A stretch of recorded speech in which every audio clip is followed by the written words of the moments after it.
नमस्कार मित्रों, मैं गिरिजेश राय अपने चैनल पढ़ो रिंकू में आपका स्वागत करता हूं। आज हम लोग सब हिंदी के बहुप्रतिष्ठित प्रश्न जो है जहां से जरूर आते हैं संज्ञा, एक टॉपिक हमारा है संज्ञा। संज्ञा के बारे में हम लोग आज जानेंगे कि संज्ञा क्या होती है।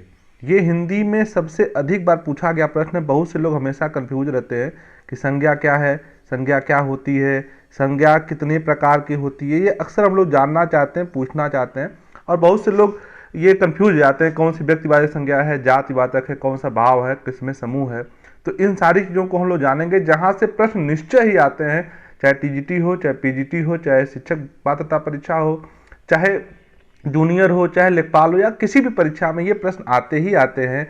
तो आज ये डाउट आपका पूरा क्लियर हो जाएगा कि क्या क्या होता है इसमें, सभी को हम यहाँ पे कंफर्म कर लेंगे। तो चलिएगा, सबसे पहले जानते हैं संज्ञा किसे कहते हैं। संज्ञा का मतलब होता है समधन ज्ञा। समधन ज्ञा, समधन ज्ञा क्या होती है? संज्ञा होती है। सम का मतलब होता है, सम माने होता है सम्यक या उचित या ठीक। उचित आप लिख सकते हैं, उचित। सम माने उचित, ज्ञा माने ज्ञान। ज्ञा माने ज्ञान, अर्थात जिस भी चीज से, जिस शब्द से हमें उचित ज्ञान की प्राप्ति हो उसे क्या कहते हैं? संज्ञा कहते हैं। जिससे उचित ज्ञान की प्राप्ति हो वो क्या है? संज्ञा है। तो संज्ञा माने समधन ज्ञा। संज्ञा अर्थात उचित ज्ञान, जिससे उचित ज्ञान मिले, किसी भी वस्तु के बारे में हमें जानकारी की प्राप्ति हो, वो क्या है? संज्ञा। संज्ञा क्या होती है? फिर से देख लीजिएगा, किसी भी वस्तु के बारे में जानकारी, या दूसरे शब्दों में आप ये भी कह सकते हैं, संज्ञा माने होता क्या है? नाम। क्या होता है? नाम।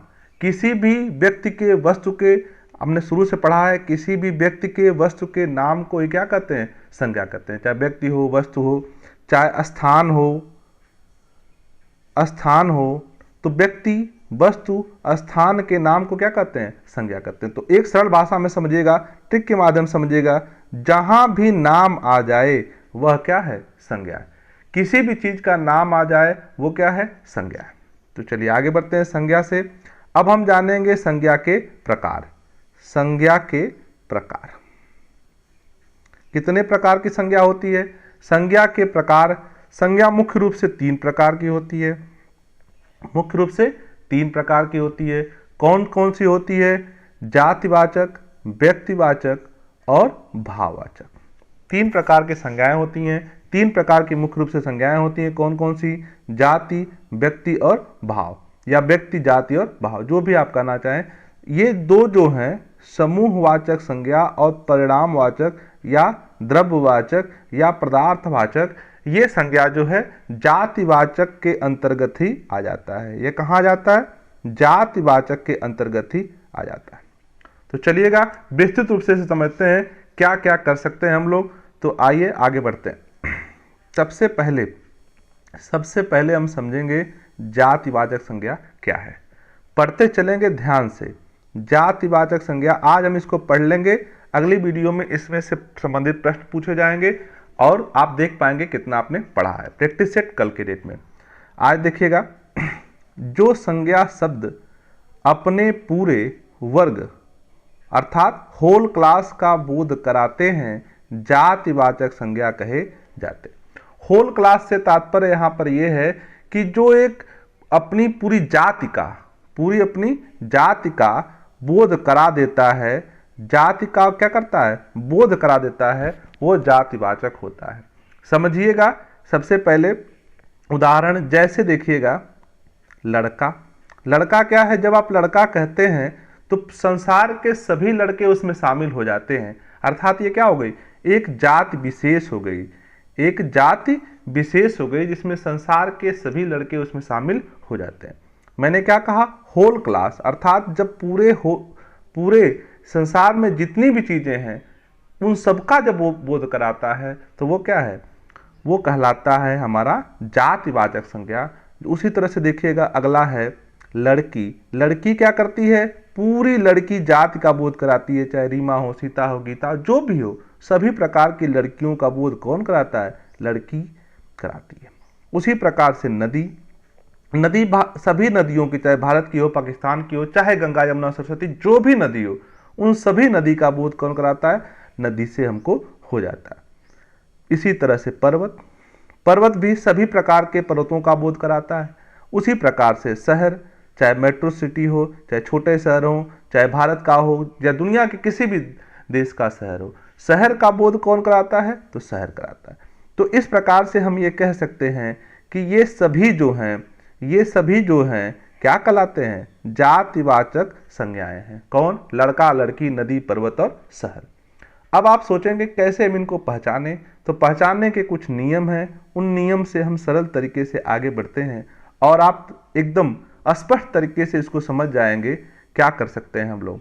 देखिएगा, जातिवाचक संज्ञा को पहचानने का नियम, पहला नियम नंबर 1, पदों के नाम। ध्यान दीजिएगा, पद का मतलब यहाँ पे है, पद का मतलब है जैसे अध्यक्ष हो गया, चाहे प्रोफेसर साहब हो गए, डॉक्टर साहब हो गए, मास्टर साहब हो गए, किसी भी पद पर, चाहे संवैधानिक हो असंवैधानिक हो, किसी भी पद पर जो व्यक्ति बैठा हुआ है वह क्या है? एक जाति का क्या करता है? नेतृत्व करता है, एक जाति को प्रस्तुत करता है। जैसे नेता, मंत्री, अध्यापक, प्रोफेसर, चोर, डकैत, प्रधानमंत्री, इंजीनियर आदि सभी लोग कौन है? जातिवाचक संज्ञा के अंदर आएंगे, क्योंकि एक जाति विशेष का बोध कराते हैं। जैसे आपने कहा नेताजी आ रहे हैं, तो नेताजी में सभी नेता हो गए, चाहे छात्र नेता हो, चाहे राजनीतिक नेता हो, चाहे किसान नेता हो, किसी प्रकार के नेता हो, वो नेता में आ जाते हैं। तो मैंने कहा जब कोई शब्द पूरे जाति विशेष का बोध कराता है तो जातिवाचक संज्ञा कहा जाता है। और जातिवाचक संज्ञा में सबसे पहले क्या याद करना आपको? पदों के नाम। पदों के नाम, समस्त प्रकार के पद क्या हैं? जातिवाचक संज्ञा में आएंगे। उसी प्रकार से आगे नियम नंबर 2 क्या कहता है? संबंधों के नाम, चाचा, चाची, माता, पिता, भाई, बहन, प्रेमी, प्रेमिका, ये सभी क्या हैं? जातिवाचक संज्ञा के अंतर्गत आते हैं। ये सभी क्या हैं? जातिवाचक संज्ञा हैं। चाहे आप कह लीजिए माता पिता, भाई बहन, पति पत्नी, प्रेमी प्रेमिका, चाचा चाची, भाई भतीजा, जो भी चीज आप कहेंगे वो सब क्या हो जाएंगे? जातिवाचक संज्ञा के अंतर्गत आ जाएंगे। तो पद के नाम आपने पढ़े, पहला पद के नाम, और दूसरा आपने पढ़ा संबंध के नाम। जो भी रिश्ते होते हैं, जो भी सगे संबंधी होते हैं, वो सब क्या आ जाएंगे? जातिवाचक संज्ञा के अंतर्गत आ जाएंगे। तीसरा नियम नंबर 3 क्या कहता है भाई? एक एक नियम हम समझेंगे और आज के बाद मेरा विश्वास है कि आप कभी भी इस प्रकार की गलती नहीं कर पाएंगे। आपने पढ़ा पद के नाम, आपने पढ़ा संबंधों के नाम, और अब तीसरा है जातियों के नाम। सभी प्रकार की जातियों के नाम सदैव जातिवाचक संज्ञा होते हैं। जैसे पंडित जी, ठाकुर साहब, लाला, सिंह, शुक्ला, तिवारी, विश्वकर्मा, राजपूत, बढ़ई, नाऊ, ये सभी क्या हैं? जातिवाचक संज्ञाएं, क्योंकि वो समस्त, चाहे नाऊ कहीं का हो नाऊ की श्रेणी में आएगा, सिंह कहीं के हों सभी एक ही श्रेणी में आएंगे। तो इस प्रकार से जातिवाचक संज्ञा जो है, जातिवाचक संज्ञा में सभी जातियों के नाम शामिल हो जाते हैं। अगला नियम नंबर 4, फलों के नाम। क्या कर रहा है? फलों के नाम सदैव जातिवाचक होते हैं। जैसे आम, अमरूद, केला, सेव इत्यादि, ये सभी क्या है? जातिवाचक। आम, अंगूर, केला, सेव, अमरूद, नाशपाती, जो भी आपका पाए, पपीता, वो सभी क्या हो जाएंगे? जातिवाचक। तो फलों के नाम भी हो जाएगा जातिवाचक में। अगला सभी प्रकार के, अगला नियम नंबर 5, पशु पक्षियों के नाम सदैव जातिवाचक होते हैं। जैसे गाय, भैंस, तोता, शुतुरमुर्ग, मोर, कुत्ता, बिल्ली, चूहा, ये सभी क्या है? जातिवाचक है। चाहे चूहा जहाँ का भी हो, बड़ा हो, छोटा हो, काला हो, मोटा हो, सभी चूहे किस में आएंगे? चूहे की श्रेणी में या चूहा कह देने से हो जाएंगे। उसी तरह से भैंस कहने से सभी प्रकार की भैंसें हो जाएंगी, चाहे मुर्रा हो, चाहे जो भी भैंसें आएंगे, सभी भैंसें उसी में आ जाती हैं। तो ये आपको ध्यान देना है। आगे सभी प्रकार के जो जीव जंतु हैं, देखिए अगला प्रश्न अगला है, सभी प्रकार के जो जीव जंतु हैं, कीड़े मकोड़े हैं, उनके नाम भी सदैव जातिवाचक संज्ञा होते हैं। जैसे सांप, तिलचट्टा, मच्छर, मछली, बिच्छू, अजगर, ठीक है, चींटी, जो भी चीज आप कह पाएं, जितने भी जानवर हैं, कीड़े मकोड़े हैं, उन सभी का नाम जो है, जीव जंतु कीड़े मकोड़ों का जो नाम है तिलचट्टा कह लीजिए आप, चाहे मच्छर कह लीजिए, मच्छी कह लीजिए, मछली कह लीजिए, अजगर, सांप, तोता, मैना, जो भी कहना चाहें वो सभी क्या हो जाएंगे, जातिवाचक संज्ञा का प्रतिनिधित्व करते हैं।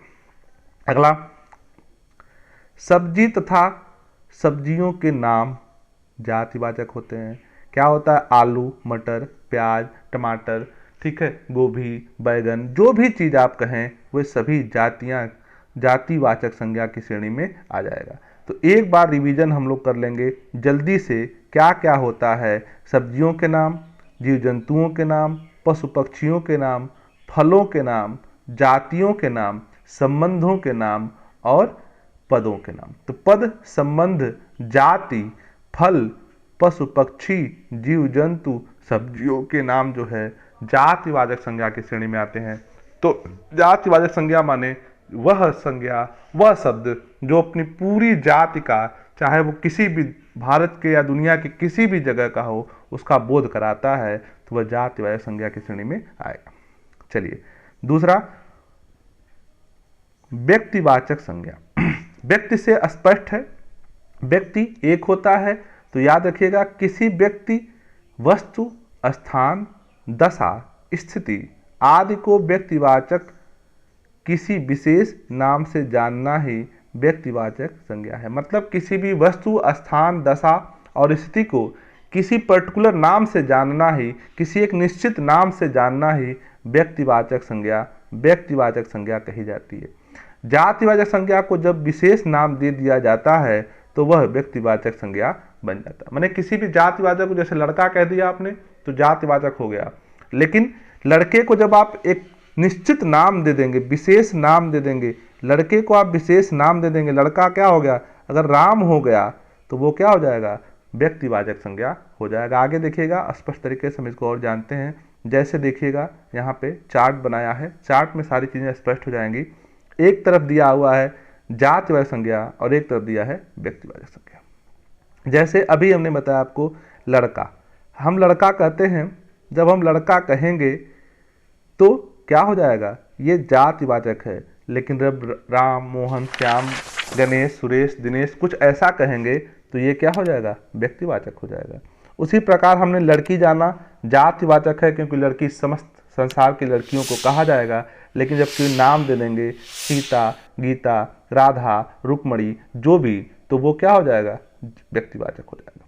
उसी प्रकार से माह, माह माने महीना, महीना कोई भी हो सकता है, ये क्या है, जातिवाचक है, लेकिन पर्टिकुलर कर देंगे जनवरी, फरवरी, मार्च, अप्रैल, मई, जून, जो भी, तो वो क्या हो जाएगा, व्यक्तिवाचक।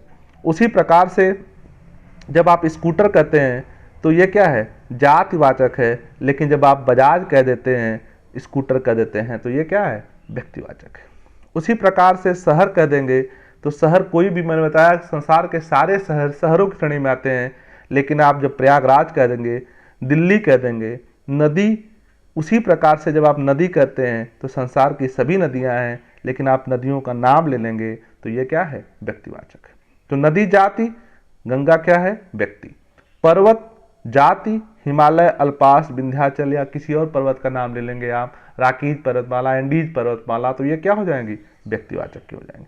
उसी प्रकार जब आप युद्ध कहते हैं तो युद्ध क्या है, जात की है, क्योंकि सभी प्रकार के युद्धों को इसमें शामिल किया जाएगा। लेकिन आप पानीपत कह देंगे, खानों का युद्ध कह देंगे, 1971 का युद्ध कह देंगे, 62 कह देंगे, तो ये क्या हो जाएगा, व्यक्तिवाचक। माने कि जब जातिवाचक को किसी व्यक्ति विशेष या किसी नाम विशेष से आप जब संबोधित कर देंगे तो वो क्या हो जाएगा, व्यक्तिवाचक। बस इतना याद रखना है, जाति माने जिसमें सब शामिल हों, व्यक्ति माने कोई एक व्यक्ति। किताब जातिवाचक है, हिंदी की किताब व्यक्तिवाचक हो जाएगी, या कोई एक नाम ले लेंगे तो वो क्या हो जाएगी, व्यक्तिवाचक हो जाएगी। चलिए आगे चलते हैं। देखिए नोट्स में दिया हुआ है एक लाइन, आप लिख भी सकते हैं, नोट कर सकते हैं। लिखा है कि नोट्स ऐसी समस्त वस्तुएं जिसे जो संपूर्ण ब्रह्मांड में इकलौती हैं, हिंदी में व्यक्तिवाचक संज्ञाएं माने। जो ब्रह्मांड में सिर्फ एक है वो कौन है, व्यक्तिवाचक है। उसी जैसे सूर्य, चंद्रमा, पृथ्वी, बृहस्पति, मंगल, शनि इत्यादि, ये जो ग्रह है वो क्या है, एक ही है, इसलिए ये भी क्या है, जातिवाचक संज्ञा की श्रेणी में आते हैं। तो आपने समझा, सॉरी व्यक्तिवाचक संज्ञा की श्रेणी में आते हैं। आपने समझा व्यक्तिवाचक जो सबका बोध कराए, जातिवाचक जो एक का बोध कराए। तो इसके आगे हम लोग चलते हैं। तीसरा प्रकार है भाववाचक संज्ञाएं। ये इंपॉर्टेंट है क्योंकि यहीं से प्रश्न आता है। अक्सर हम लोग कंफ्यूज जाते हैं कौन सा भाववाचक है, तो ध्यान दे लेना है, कुछ कठिन नहीं है।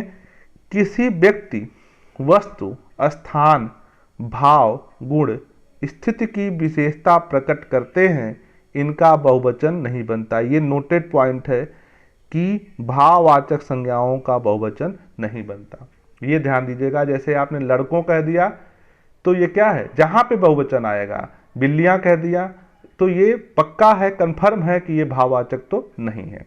यदि भाववाचक संज्ञा को बहुवचन लिखा जाए तो वह जाति हो जाता है। कंफर्म है, जहां पे बहुवचन आया वो समझ लीजिए कि वो भाव पक्का नहीं है, वो क्या हो सकता है, जातिवाचक हो सकता है।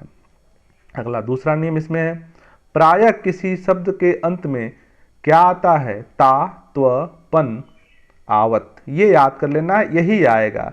अगर आपको भाववाचक पहचानना है तो इन 4 शब्द को याद कर लेगा।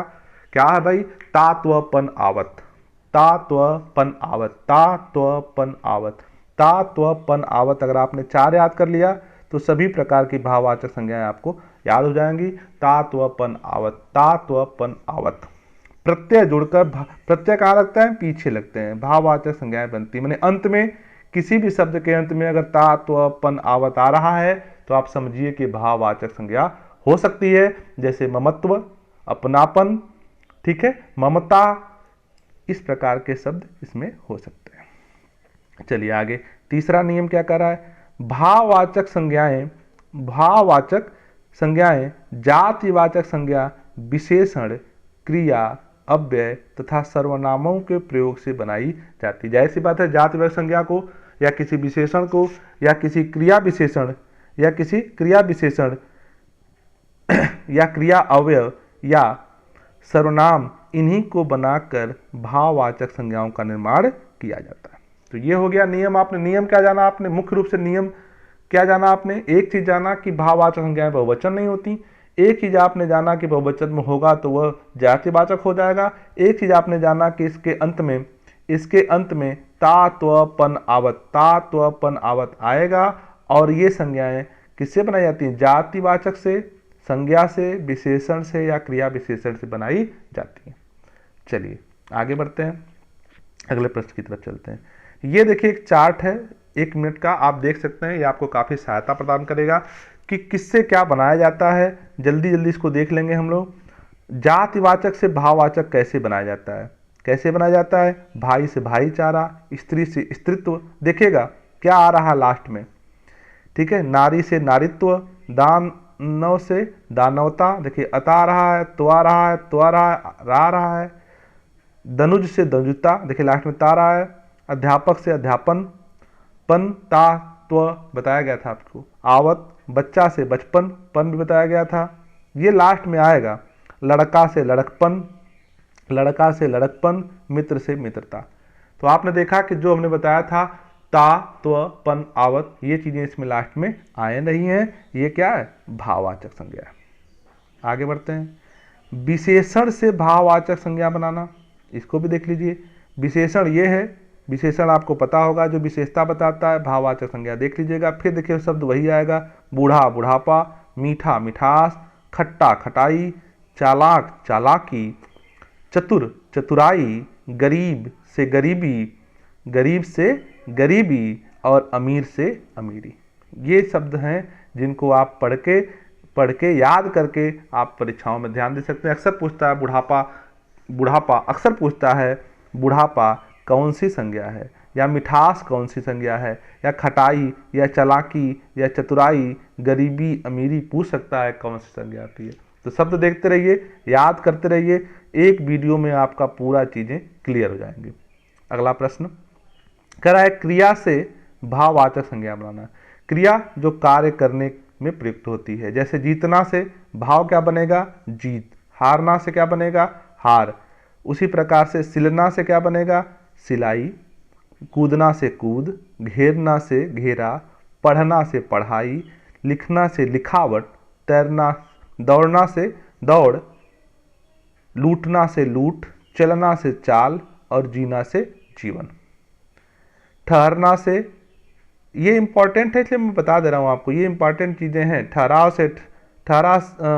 से ठहराव, पटना से पटाव, पीटना से पिटाई, कमाना से कमाई, छींकना छींक, मारना मार, और दो और हैं, बहना से बहाव और बदना से बाध।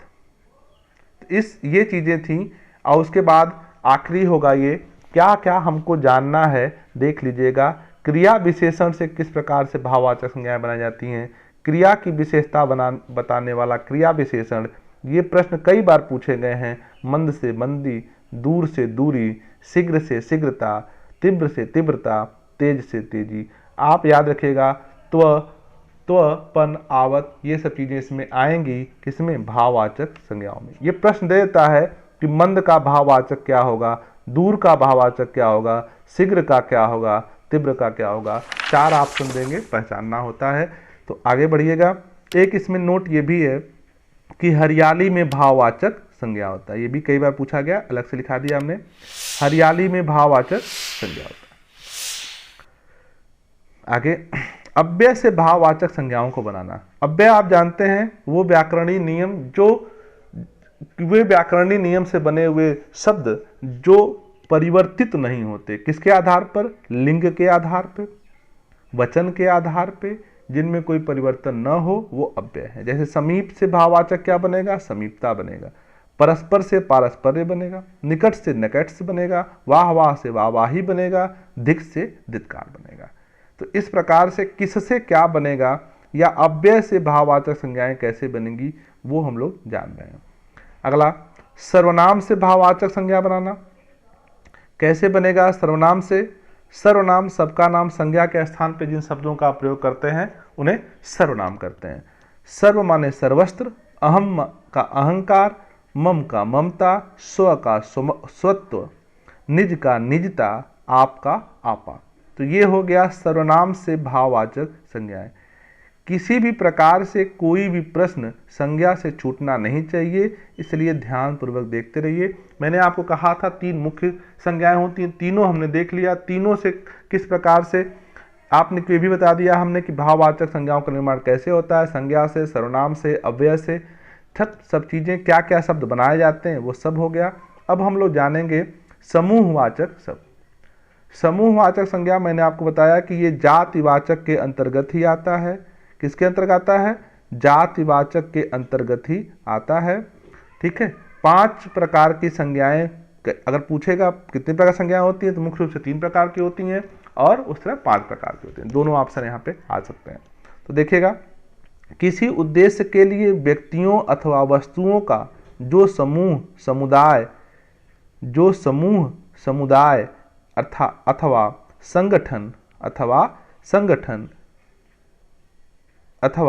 संगठन योग का जो नामकरण किया जाता है समूहवाचक संज्ञा कहलाता है। किसका किसका? फिर से देखिएगा, किसका किसका कह रहा है? व्यक्तियों अथवा वस्तुओं का या जो समूह बनाया जाता है वही क्या है? समूहवाचक संज्ञा। किसका किसका समूह बनाना है? व्यक्ति और वस्तुओं का जो समूह बनेगा वही समूहवाचक संज्ञा है। ठीक है, आगे बढ़िएगा। दूसरा नियम क्या कह रहा है? समूहवाचक संज्ञाएं सदैव एक वचन में प्रयुक्त होती हैं, लेकिन यदि इन्हें बहुवचन में प्रयुक्त किया जाता है तो यह जातिवाचक संज्ञाएं बन जाती हैं। ये भी याद रखना है, भाववाचक और समूहवाचक संज्ञाएं अगर बहुवचन में प्रयोग होंगी तो वो क्या होंगी? जातिवाचक की श्रेणी में आ जाएंगी। ठीक है, जैसे क्या क्या इसमें होता है देखिएगा, बूंद, बाजार, ताश, मेला, कक्षा, जनता, भीड़ या गुच्छा। आप देखिए, कक्षा एक से अधिक लोग हैं, छात्रों का समूह है। जनता कई प्रकार के लोग होंगे, चाहे छोटे बड़े सब हो सकते हैं जनता में। भीड़ बिना उद्देश्य के जमा हुई लोग क्या कहते हैं? भीड़ होती है।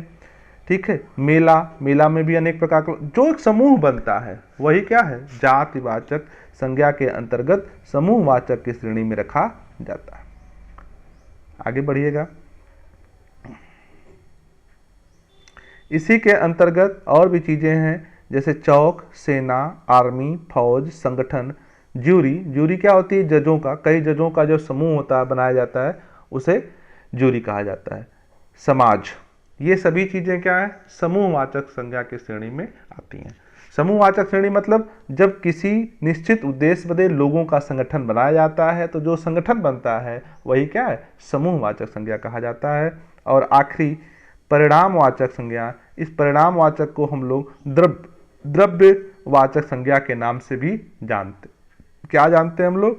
हम लोग जो जानते हैं वो जानते हैं द्रव्यवाचक। तो क्या कहिए, परिणाम कहिए चाहे द्रव्य कहिए, बात एक ही है। इसमें क्या होता है? इसमें माप तौल वाली वस्तुओं के नाम का बोध होता है, इनकी गिनती नहीं हो सकती, केवल मापा या तौला जा सकता है। माने इनको मापा या तौला जा सकता है, या आप ये भी कह सकते हैं जिससे ये बनती हैं उस सामग्री का जो है, उस सामग्री का बोध होता है। क्या होता है? बोध होता है, जिससे ये सामान बनाया जाता है। ये भी चीजें हो सकती हैं। जिससे ये बनती हैं उस सामग्री का बोध होता है, उस सामग्री का क्या होता है? बोध होता है। किसमें? द्रव्यवाचक में या परिणामवाचक में। या आप ऐसे भी कह सकते हैं कि इसको नापा या तौल करने वाली वस्तुओं के नाम का बोध होता है।